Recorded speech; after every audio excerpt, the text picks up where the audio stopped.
విశాఖ వేదికగా జరిగిన ప్రధాని మోదీ బహిరంగ సభలో దీర్ఘకాలికంగా అపరిష్కృతంగా ఉన్న వైజాగ్ స్టీల్ ప్లాంట్ గనుల కేటాయింపు అలాగే ప్రైవేటీకరణ అంశాల ప్రస్తావన లేకపోవడం అన్యాయమని ప్రభుత్వ రంగ సంస్థలను ప్రైవేట్ పరం చేయడమే లక్ష్యంగా అడుగులు ముందుకు వేస్తున్న కేంద్ర రాష్ట్ర ప్రభుత్వాలు మెడలు వంచైనా వాటిని కాపాడుకుంటామంటూ చేపట్టిన వామపక్ష పార్టీల నిరసనకు సంబంధించిన మరింత సమాచారాన్ని మా ప్రతినిధి ప్రసాద్ అందిస్తారు.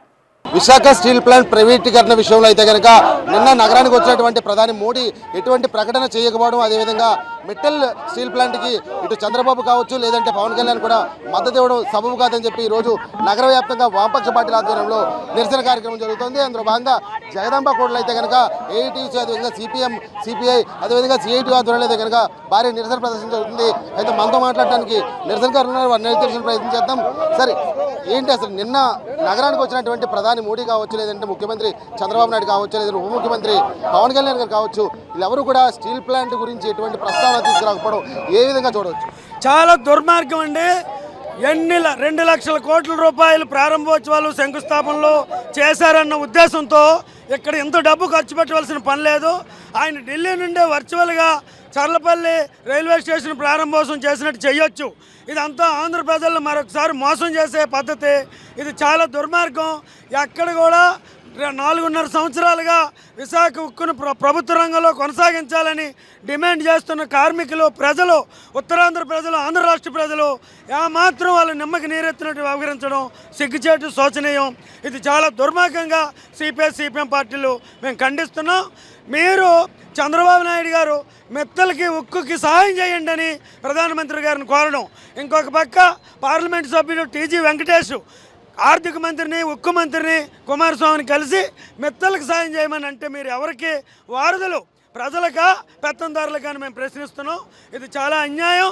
ఇంత ప్రజాధనం ప్రారంభోత్సవం చేసి ప్రారంభోత్సవాలు చేయడం, ఒకసారి శంకుస్థాపన చేసింది, ఒకసారి శంకుస్థాపన చేయడం, అన్నింటికన్నా చంద్రబాబు నాయుడు ఆంధ్ర ప్రజలకి క్షమాపణ చెప్పాల్సింది ఏంటంటే 4 దశాబ్దాలుగా, ముఖ్యంగా 1 దశాబ్ద కాలం నుండి ఉత్తరాంధ్రలో విశాఖ కేంద్రంగా రైల్వే జోన్ పెట్టాలని వీళ్ళందరూ సాధన సమితిగా ఏర్పడి ఇవాళకి పోరాటం చేసి సాధించుకుంటే నీ ఖాతాలో వేసుకుంటావా? నీకు సిగ్గులేదు? ఉత్తరాంధ్ర ప్రజలకు ఇంకోసారి ద్రోహం చేస్తావా? ఇది ఉత్తరాంధ్ర ప్రజల కష్టం, ఉత్తరాంధ్ర ప్రజల పోరాటం, సిపిఐ, సిపిఎం పార్టీల పోరాట ఫలితం. చంద్రబాబు నాయుడికి సిగ్గుండాలి. ఏమాత్రం సిగ్గున్నా ఆంధ్ర రాష్ట్ర ప్రజలకు క్షమాపణ చెప్పాలా. విశాఖ ఉక్కును ప్రభుత్వ రంగంలో కొనసాగించడానికి చర్యలు తీసుకోవాలని మేము డిమాండ్ చేస్తున్నాం. గంగారావు గారు, విషయం ఏంటంటే అసలు నిన్న జరిగిన విషయమే చూసుకుంటే కనుక మీతో పాటు పోరాటంలో పాల్గొనేటువంటి ఉప ముఖ్యమంత్రి పవన్ కళ్యాణ్ కూడా ఈ విషయం మీద ప్రస్తావన తీసుకురాలేదు. ముఖ్యంగా ఉన్నదానికి గనులు కేటాయించకపోగా కొత్త మిట్టల్ కంపెనీకి నిధులు కేటాయించాలి, అదేవిధంగా స్థల సేకరణ, ఇవన్నీ గురించి కూడా రిక్వెస్ట్ చేయడం ఏ విధంగా చూడొచ్చు? విశాఖపట్నంలో నరేంద్ర మోడీ సభ అనేటువంటిది మిట్టల కోసమే పెట్టారనేటువంటిది తేలిపోయింది. మిట్టలకి అన్ని రకాలైనటువంటి అనుమతులు ముఖ్యమంత్రి కోరటం వేదిక మీద, చకచక నరేంద్ర మోడీ గారు అదే వేదిక మీద అన్నీ కూడా మేము ఆమోదిస్తున్నాం. అడవి బయలాదిల్లా నుంచి వచ్చేటటువంటి పైప్ లైన్ కూడా మేము అనుమతిస్తున్నాం విశాఖ మిట్టల్ స్టీల్ ప్లాంట్కి. అందువలన ఈ సభ అనేటువంటిది ఆంధ్ర రాష్ట్రానికి తీవ్ర ద్రోహం చేసేది. ప్రధానమంత్రి గారు ఆంధ్ర రాష్ట్రానికి ఒక భుజం కాస్తారంట, ఆంధ్ర రాష్ట్రానికి ఉన్న భుజాన్ని లాగేసేటట్లుగా ఉన్నారు. ఈ ఆంధ్ర రాష్ట్రంలో తెలుగుదేశం, జనసేన కూటమి ప్రభుత్వం ఈరోజు విశాఖపట్నాన్ని ధ్వంసం చేయడానికే పూనుకున్నారు. విశాఖపట్నాన్ని పూర్తిగా కార్పొరేట్ చేతుల్లోకి కట్టబెట్టాలనేటువంటి కుట్ర అనేటువంటిది స్పష్టమవుతున్నది. నరేంద్ర మోడీ యొక్క సభ మరొకసారి విశాఖపట్నానికి తీవ్రమైనటువంటి ద్రోహం చేసిందని మేము భావిస్తున్నాం. ఇదిగాక ఇప్పుడు ఏదో రైల్వే జోన్ను మేము సాధించామని, దాన్ని సాకారం చేశామని గొప్పగా చెప్తూ ఉన్నారు చంద్రబాబు నాయుడు. నేను సిగ్గుందా అని నేను అడుగుతూ ఉన్నాను. తలలేని మొండివి ఇచ్చారు. ఎక్కడైనా దేశంలో కొత్తగా రైల్వే జోన్ వస్తే డివిజన్ ఎక్కడైనా రద్దు చేశారా? వాల్టేర్ డివిజన్ కొన్ని శతాబ్దాలకు సంబంధించినటువంటి ఏర్పడినటువంటి బ్రిటిష్ పీరియడ్లో ఏర్పడిన దాన్ని రద్దు చేస్తారా? దేశంలో 4 డివిజన్స్లో 4వ డివిజన్ అనేటువంటిది ఎక్కువ ఆదాయం వస్తున్నటువంటిది వాల్టేర్ డివిజన్. దీన్ని తీసుకెళ్ళి రాయగడ డివిజన్ కొత్తగా ఏర్పాటు చేసి దాంట్లో కలిపి విశాఖ రైల్వే జోన్ని దెబ్బతీస్తావా నేను అడుగుతున్నాను. దానికి మీరు చేతులు కట్టుకొని నరేంద్ర మోడీకి సాష్టాంగం దండం చేసి ఏదో గొప్ప సాధించామని చెప్పుకోవటం అనేటువంటిది చాలా సిగ్గుచేటు.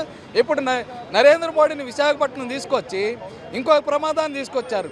స్టీల్ ప్లాంట్కి సొంత గనులు కేటాయించి ప్రకటన చేయలేదు, దానికి శైలిలో కలుపుతామని ప్రకటన చేయలేదు, దానికి ప్రైవేటీకరణ నుంచి ఉపసంహరించుకున్నామని ప్రకటన చేయలేదు, 18,000 కోట్ల రూపాయలు రీస్ట్రక్చరింగ్ ప్యాకేజీ గురించి ప్రకటన చేయలేదు.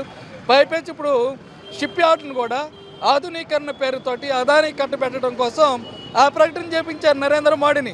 ఎంత దుర్మార్గం అండి!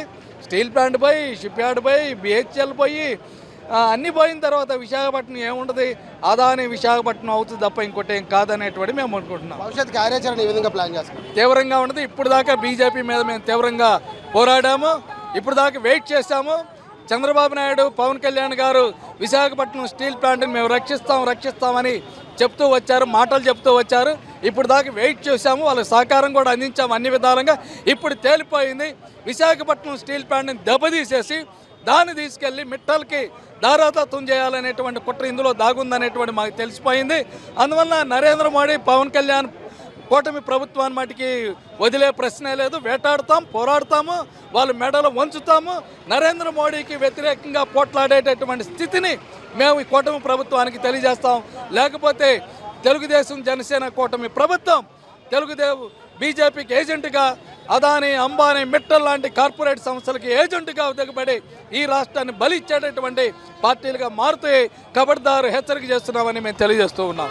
చూసాం కదా, ఏదైతే ఇప్పుడు నగర వ్యాప్తంగా జరుగుతున్నటువంటి ఈ నిరసనలు ఏవైతే ఉన్నాయో ఇవన్నీ కూడా భవిష్యత్తులో జరుగుతూనే ఉంటాయి. ఎందుకంటే నిన్న 2 లక్షల కోట్ల రూపాయలు పెట్టుబడులతో వచ్చినటువంటి శంకుస్థాపనలు పక్కన చూస్తే కనుక ఇవన్నీ కూడా బూటక పువ్వు, ఇవన్నీ కూడా మేము సాధించామని చెప్తున్నారు. అదేవిధంగా రైల్వే జోన్ విషయంలో కూడా ముందంతా సాధన చేసిన తర్వాత ప్రస్తుతం అయితే కనుక వీళ్ళు ఖాతాలో వేసుకోవడానికి అయితే కనుక నిన్న శంకుస్థాపన చేసేది ఇదంతా కూడా ఆంధ్ర రాష్ట్ర ప్రజలను పూర్తిగా మోసం చేసే విధంగా ఉందని చెప్పి తీవ్ర ఆవేదన వ్యక్తం చేస్తున్నారు. ఇటు ఉన్న స్టీల్ ప్లాంట్ పరిరక్షించుకోకుండా మిట్టల్ లాంటి కంపెనీకి దారదత్తం చేసేందుకు అయితే కనుక దొడ్డుదారులో స్టీల్ ప్లాంట్ అమ్మకానికి పూనుకుంటున్నారని చెప్పి పూర్తి ఆరోపణలు అయితే కనుక వామపక్ష పార్టీలు చేస్తూ నిరసన పడబట్టాయి. ఇది జగదమ్మ కోడలో వామపక్ష పార్టీల నిరసనకు సంబంధించి పూర్తి సమాచారం. కెమెరామెన్ సూరిబాబుతో ప్రసాద్, జీటీవీ, విశాఖపట్నం నుంచి.